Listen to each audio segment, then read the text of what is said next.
Generalmente cuando a uno le corresponde un tema y ya todo el mundo está cansado, agobiado, que ya comió, se duermen.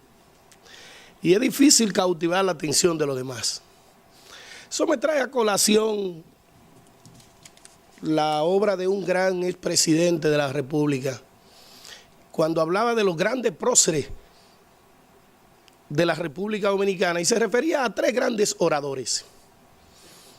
Primero se refería al doctor José Francisco Peña Gómez y lo describía de esta forma: un gran orador de un verbo desaforado capaz de exacerbar las grandes masas. Se refería al doctor Vinicio Castillo y decía: un jurista con un verbo cervantino y florido.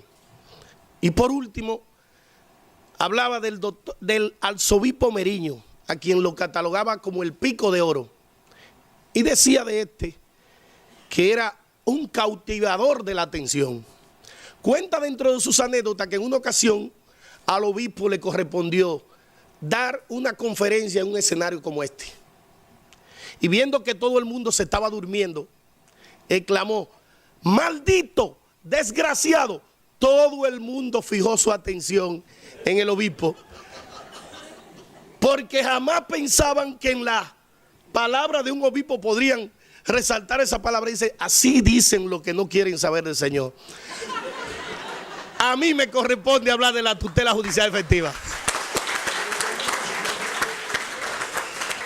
La tutela judicial efectiva, gracias a Dios hay muchos estudiantes, de los cuales yo he participado en la maestría de Derecho Constitucional, y hoy voy a hacer una exposición didáctica, pero adecuándola al derecho del trabajo. Señores, cuando se habla de la tutela judicial efectiva, necesariamente tenemos que relacionarlo con la Constitución. Y el constitucionalismo dominicano ha recibido la influencia del constitucionalismo europeo y el constitucionalismo norteamericano. Todos los autores coinciden en que dos grandes juicios incidieron en el neoconstitucionalismo. Se refieren a los famosos juicios de Nuremberg, después de la Segunda Guerra Mundial, en el año de 1945, y se refieren al gran caso anterior a ese, en 1803, del juez John Mask, el caso de Madison Marbury. Es obvio que esos dos sistemas, el concentrado y el sistema difuso, incidieron en la República Dominicana. Y una muestra de eso es que la Constitución del 2010 contiene esos dos sistemas. Pero ¿qué trae como consecuencia el sistema europeo? Que de un sistema legal donde se pasa a un sistema normativo, de un sistema legal a un sistema donde predomina la Constitución, el cual incide en la República Dominicana y da origen a la creación de los derechos fundamentales. Capelletti dice: los derechos fundamentales son el catálogo de derechos contenido en la Constitución. Es un criterio propio de los españoles.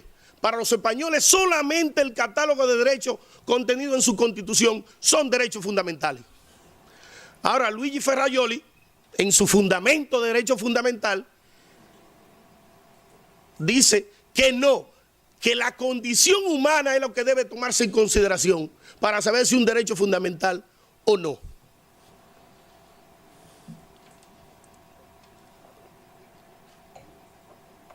De una cosa sí están claros todos esos autores, como decía la magistrada, que no hay derecho fundamental sin una garantía. Es lo que decía el maestro Ferdinand Lasalle en su obra, que es una constitución. Dice: una constitución es una consecución de derechos, una concreción de derechos fácticos, de poderes fácticos. Pero cuando esos poderes no están consagrados en derechos y esos poderes no tienen garantía, se convierten en un simple pedazo de papel. Esa fue la frase que le indicaron al doctor Joaquín Balaguer, pero realmente su autor es Ferdinand Lasalle. Entonces, ¿qué quiere decir esto? Que desde el momento en que se crea la Constitución del 2010, la República Dominicana adquirió el umbral en lo que se llama un Estado constitucional. Como dice el maestro Gustavo Sagredelki en su obra Derecho Dútil, se pasa de un Estado de Derecho a un Estado constitucional.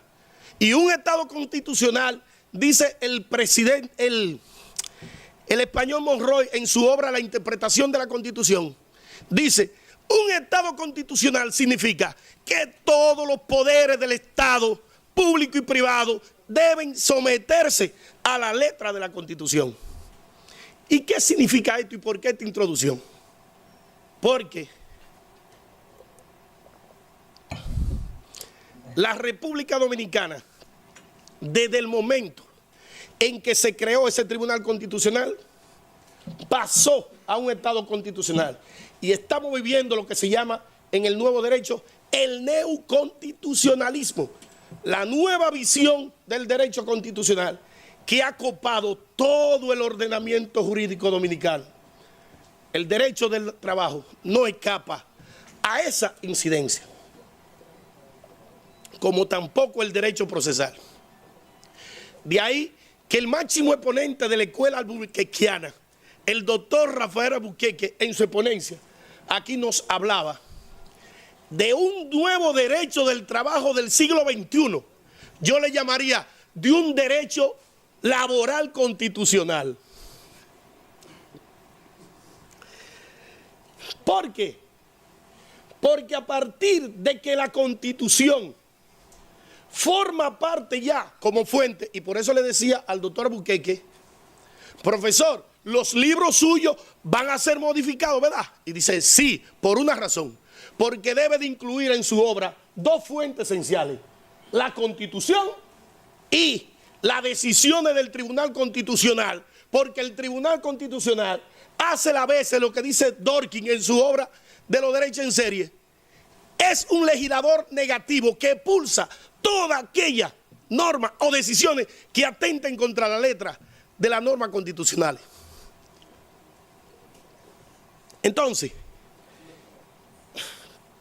esa nueva visión del derecho deja de ver el trabajador como un sujeto que aporta su fuerza de trabajo y lo ve ahora en 4 dimensiones.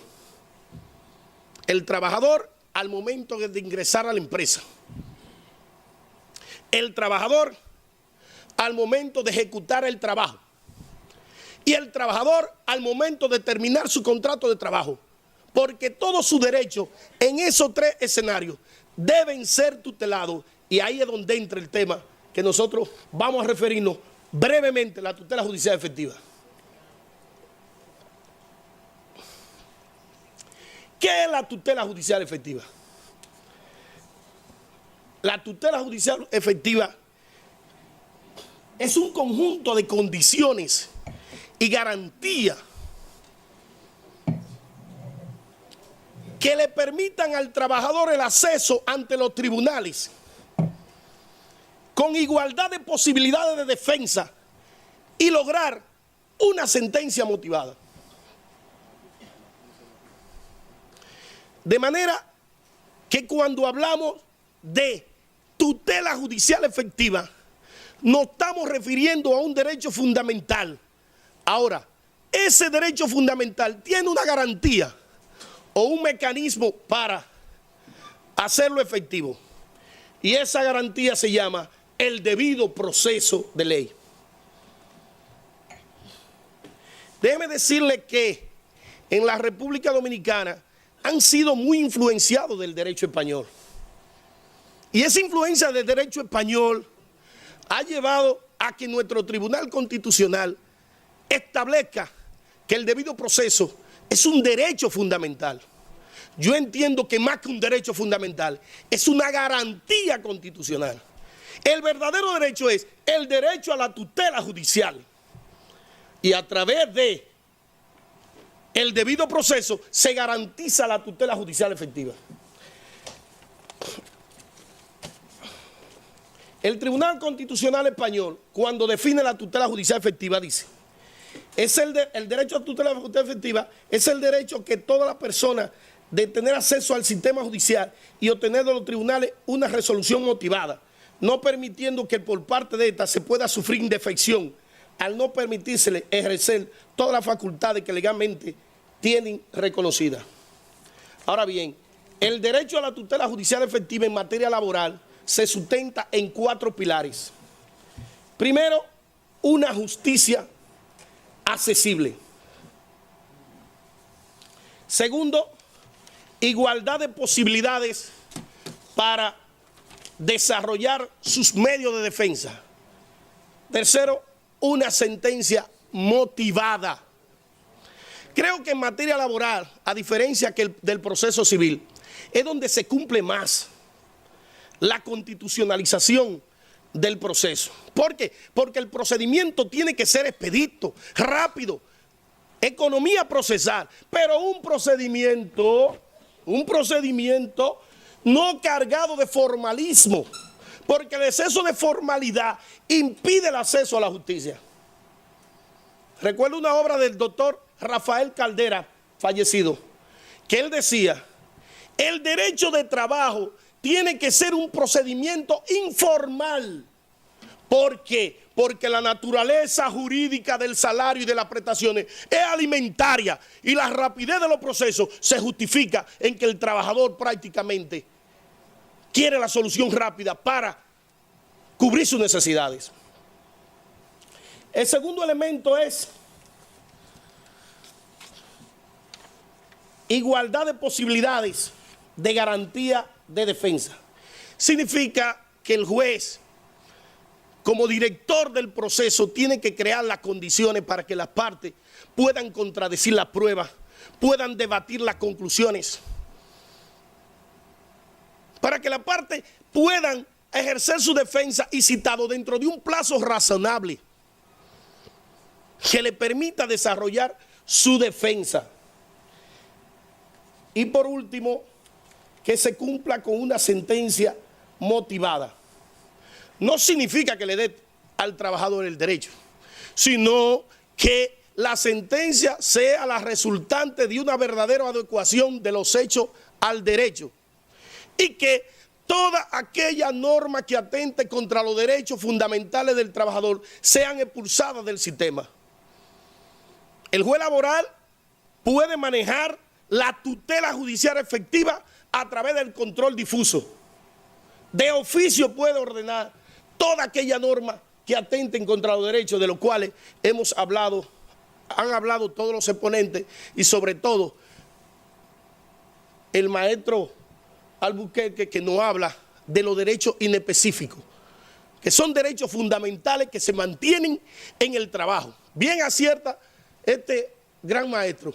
Los derechos del trabajador no se pierden porque esté ejecutando el contrato, no se pierden dentro de la empresa.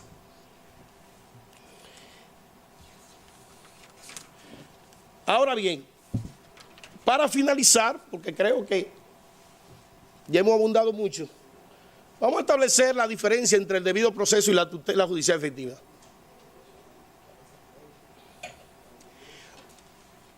Generalmente se confunde la tutela judicial efectiva con el debido proceso. Y déjenme decirle algo. Yo invito a la lectura de nuestra Constitución y vean. Yo decía que no hay derecho fundamental sin garantía. En el artículo 37 y siguiente habla de los derechos fundamentales. En el artículo 67 y siguiente habla de las garantías constitucionales. Y el debido proceso está en ese título, en la garantía. De manera que la tutela judicial efectiva es un derecho que solamente se da en el escenario jurisdiccional, en el proceso judicial. Mientras que el debido proceso, como dice el mismo artículo 10, el inciso 10 del mismo artículo 69, se aplica a todos los procesos, sean militares, sean administrativos. Es decir, hay una diferencia abismal entre lo que es debido proceso y lo que es la tutela judicial efectiva. De modo que vamos a mantener ese criterio, es nuestro criterio, y vamos a leer la Constitución para darnos cuenta con respecto a eso. Por último, yo creo que toda obra tiene una introducción, un desarrollo y una terminación. Simplemente quiero invitarlo a la lectura de las decisiones de la Suprema Corte de Justicia. Allí se pone en evidencia, y así lo hace contar el máximo exponente de la escuela calbuciana, el doctor Herrera Calbucia, de que el trabajador ya no es visualizado como un sujeto de trabajo, sino como un ser humano y como un ciudadano dotado de derechos fundamentales que deben ser protegidos por vía de la tutela judicial efectiva. Gracias.